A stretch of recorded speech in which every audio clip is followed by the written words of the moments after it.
AITA for refusing to forgive my ex-best friend and other friends even after 6 years later. I, 28F, used to be best friends with Anna, 28F, since high school. She was popular and outgoing, while I was the introverted nerdy friend. In high school, I had a crush on Ethan, 28 million, but I assumed he'd prefer Anna, so I stayed out of it.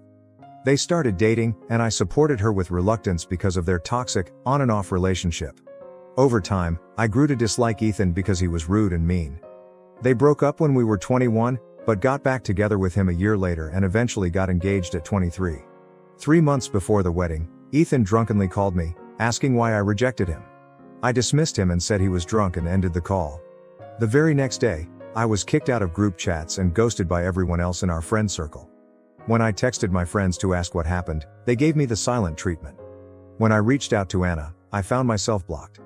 Desperate, I even tried calling Ethan, but my number was blocked too.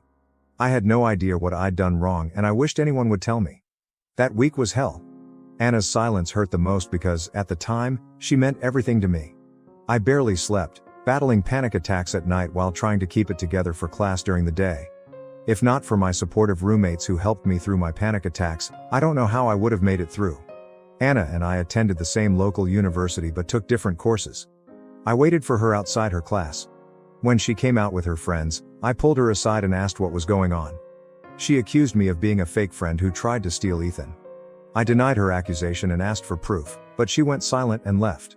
They didn't unfriend me on Facebook, but kept posting about their hangouts and the bridal shower, along with indirect jabs at me. I eventually deleted my old account and changed my number. I slowly rebuilt my self-esteem and moved on. I recently created a new Facebook account. A few days ago, I was added to a group chat for our upcoming reunion, which I had no idea about. They greeted me, calling me class president, as if they hadn't shunned me 6 years ago. I left the group, but they messaging me. Anna kept calling, so I finally picked up out of annoyance. She told me that she was sorry for everything and wished for me to come to the class reunion party. The party didn't seem to be complete without the class president every year. She told me that she divorced Ethan after 2 years of marriage. She tried to reach out to me but couldn't find any of my socials or contact info after we graduated. I asked her why she was telling me all this when she was not important to me anymore. She cried. I ended the call and continued ignoring their messages on Messenger. My family says forgiveness is for my own peace and that it doesn't mean forgetting. But I don't feel anything anymore, only indifference. I don't owe them anything to ease their guilt. So, AITA? P.S. I originally posted this in the other main subreddit, but it was deleted.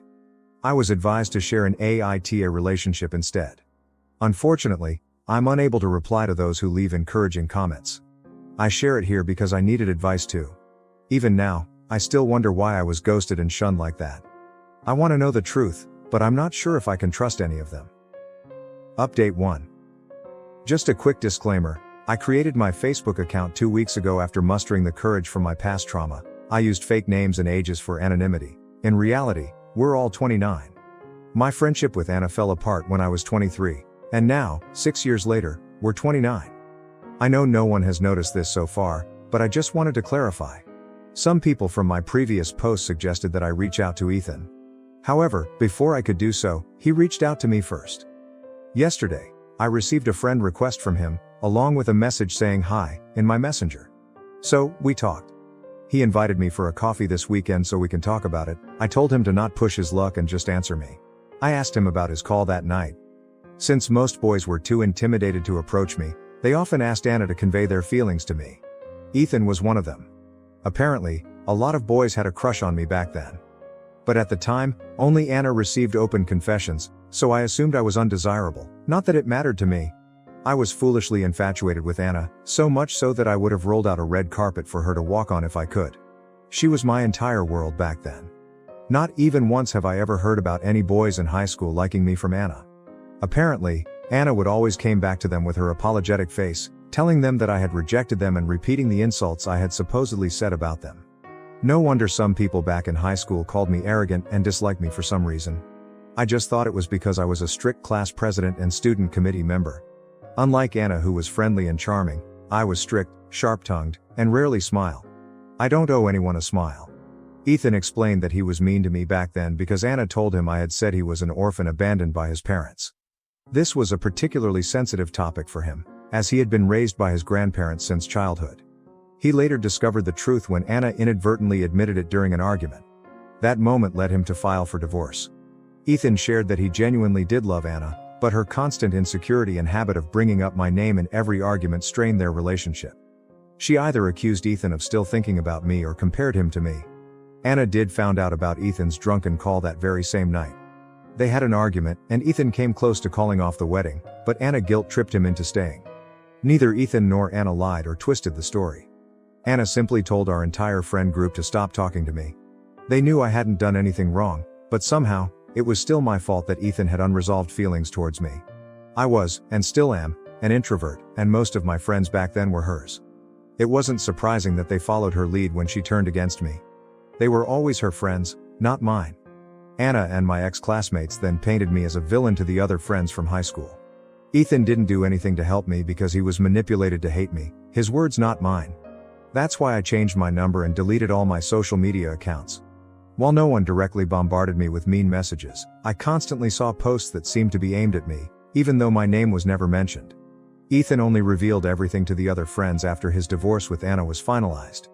Now, Anna and my ex-classmates are the ones being shunned by the others since 2 years ago. Ethan said he owed me an apology, though he knew it wouldn't be enough after everything that happened. While he never smeared my name, he stood on the sidelines and did nothing simply because I rejected him and called him an abandoned orphan during high school. He asked me if I will be going to the upcoming reunion party. Turns out the reunion party this time was for the 1995 high school batch. My ex-classmates probably wanted their former class president to attend for appearances. I told him I won't go. He said I can sit with him and his ex-classmates if I wanted to. Why would I? Brother youth. I told him I wouldn't be attending because I have no friends from high school. He mentioned that the others would be sad if they heard I said that. Well, screw them. I received a lot more messages from old friends, but I didn't respond to any of them. I have no attachment towards them. I told Anna that Ethan already told me everything. She called me on Messenger again, sobbing. She admitted she might have been a terrible friend, but that she did care about me. All those years, I was always on her mind. I was too attached to her back then because she was my first real friend, as I had no friends in middle school. I was too shy and quiet, so I couldn't make friends. Anna taught me how to make friends and overcome my social anxiety, and introduce a lot of people to me. I learned to cook for her and took care of her when she was sick. I even protected her from creeps. Everything I did was for her. Now that I think about it, it was kind of unhealthy. Maybe she wanted me to be that version of myself again, only for her convenience. She begged me to try again. That she would be a better person for me. But I just ended the call and blocked her. After a few minutes of contemplating, I decided to delete my Facebook account again. I have a feeling that if I didn't, they will keep on bothering me. I'll settle with a fake account. The main reason why I made my Facebook account is to play Harvest Town anyway. Sorry for the long post. This will be my one and only update. I want to thank the 4 people who personally messaged me on Reddit. Your messages meant a lot, as not many people have done so much for me in my life. I hope my update answered your questions. Farewell.